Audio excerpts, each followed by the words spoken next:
Hey everybody, Nick here, and today I got a review for you of this little guy right here. This is the Machine Era Pen's Markup. First off though, in the name of full disclosure, I gotta let you know that this guy was sent to me directly by Machine Era. They reached out to me as they had before and said, hey Nick, we got some pens we want you to check out, and I said, I'm talking about the good, the great, the bad, the ugly. Might be a gem, might be junk. They still sent it along. We have to assume these are the very best quality controlled pens that they ever sent to anybody, but, and I'm doing my best not to let that affect the quality of my review, but nevertheless, that's what's going on here. Next thing, let's do a size comparison real quick. Yeah, I'll go ahead and do it with the cap posted. No, I should do it as carried.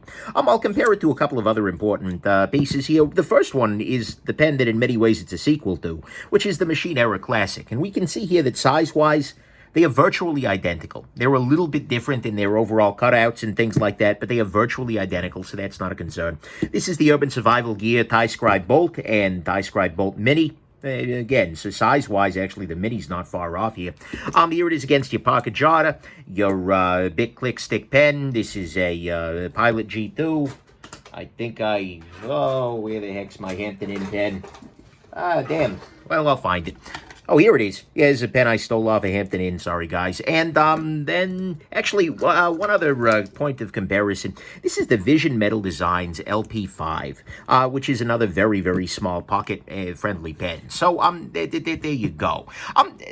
Then finally, this is a quick tweak in many ways. I look at this pen as being, very, very, very similar to, and in fact, in many ways, identical to the original Machine Era Classic pen. So I'm not going to go through and belabor all of the points again. I'm just going to go ahead and do a quick review and talk about what I like better about this guy, what I like worse, so what are the positive and negative changes there, and we'll just take it from that perspective.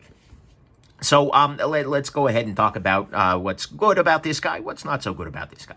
To start with, one thing I don't know if I actually mentioned in the original Machine Era review is that these are made in the States. This is, of course, not crucial, and quality is about effort, not geography. But nevertheless, it's always nice to see that, and at least for me, living in the States, yeah, there you go. So that's something to keep in mind. Next thing, this ships with a very different cartridge. The original one shipped with a Pilot G2 cartridge. Although this can still fit a G2, this is using a, they ship it with a Schmidt Fineliner cartridge.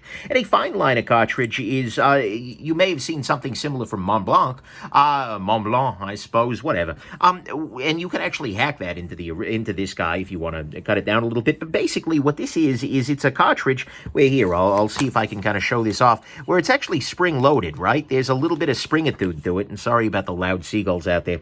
And so it kind of ends up writing like a felt tip sort of pen. And that's kind of cool, and it puts down a lot of ink. It's got good flow on it. I like the cartridge a lot. It's a nice writing experience. This cartridge rocks, so that's good.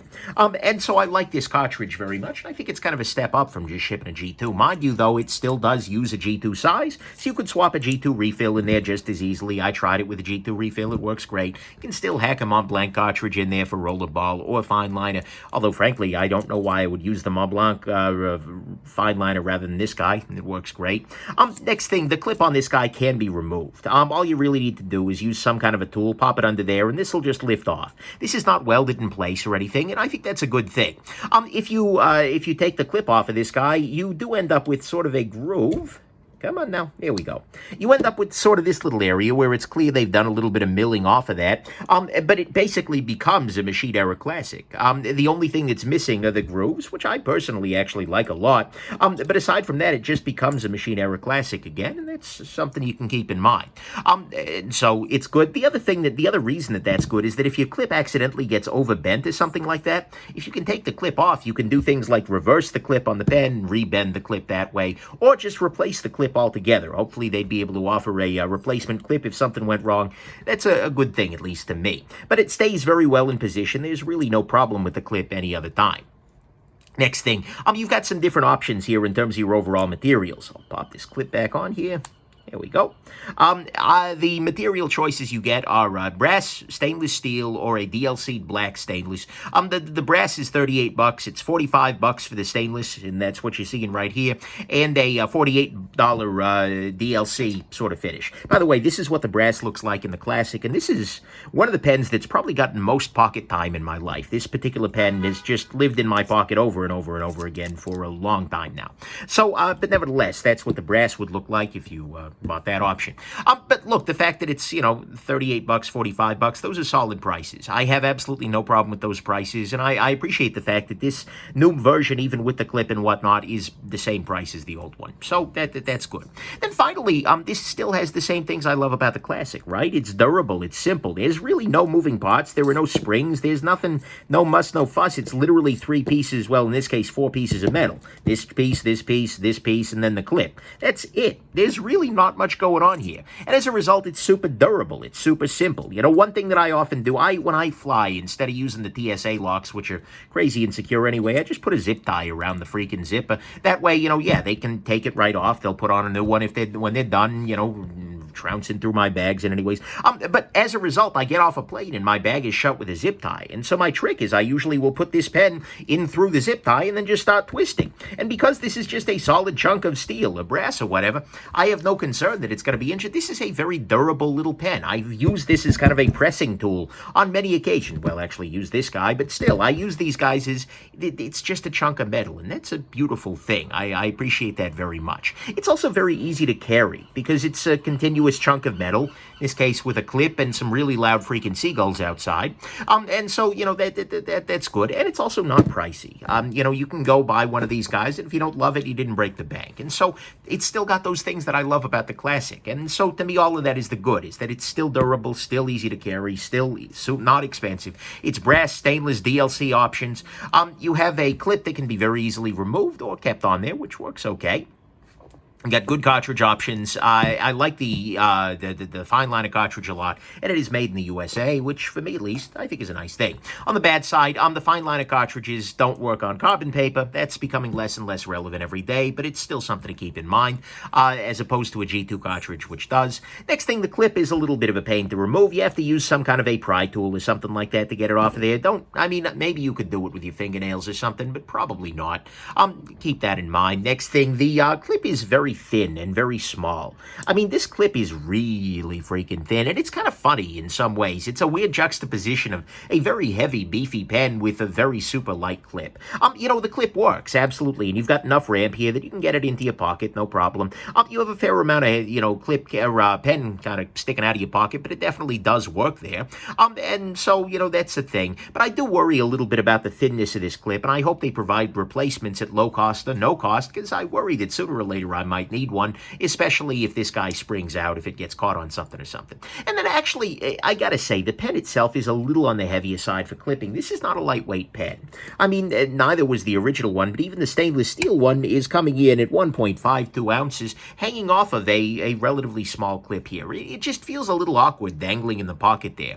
This is really a pen that I feel like is best suited for just, tossing into your pocket and letting rattle around in the bottom there, rather than for carrying, via clip as usual. And I kind of wish that they had a titanium version of this, which would be a little bit lighter and make that clipping just feel a little bit better. Then finally, on the bad side, I do miss the grooves. If we look at the original, the Machine Era Classic here, we can see that it's got these beautiful grooves right around the center of the barrel there. They are not actually accomplishing all that much. I mean, they are definitely providing some gription. It makes it a little harder for this guy to come out of the hand, but they look really good. They're very attractive, and I understand certainly that some of those grooves wouldn't make sense with the clip being there. They'd have to be very careful about, aligning the clip and the grooves and whatnot, but I really do feel like we're missing something by having those grooves missing.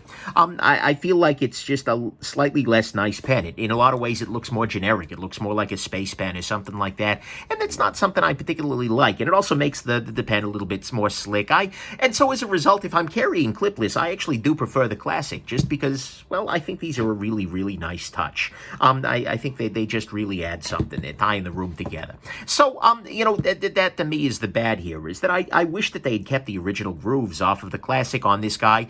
The pen is a little heavy for clipping. The clip is very thin and very small, and it's a bit of a pain to remove, and the Fineliner cartridge just won't work that well on carbon paper, but that's not a big deal these these days. On the final conclusion front, look, it's a very nice pen. If you've always looked at the Classic and thought, wow, I like that a lot, I just wish it had a clip, then, well, there you go. Problem solved. The markup is here for you.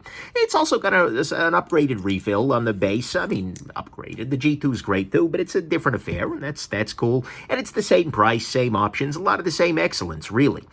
Mind you, the Fineliner card has some disadvantages. It's got some, the clip is a little weird. They've removed the grooves, which I think were kind of the most interesting aesthetic distinction for the project, but in practice, I like it. It's a fine little pen. I think, though, that I actually do prefer the Classic a little bit. Like I said, this is a pen that I feel really works best just rattling around in your pocket with your keys and whatnot, because it's small enough that it doesn't really matter that it's there. And in practice, I don't really need the clip anyways. And so for me, the Classic is just a little bit more attractive, right? It's got the nicer extra little bit of machining there. I like the new cartridge, but I can get the new cartridge for the Classic. So I feel like this doesn't really replace the Machine Era. Here, I'll use the steel one so it's more analogous. This doesn't really replace the original Classic. It just offers you a different option. It's something a little, different. Final conclusion, you know what? If you want one of these guys, it's a nice pen. It's a very nice pen. And if you've been waiting for a clip for the Classic, then I think, well, frankly, any markup on this guy will give you very little concern. Okay, there you go. So I hope this has been interesting to you, and have yourselves just an absolutely wonderful rest of your day. Bye now.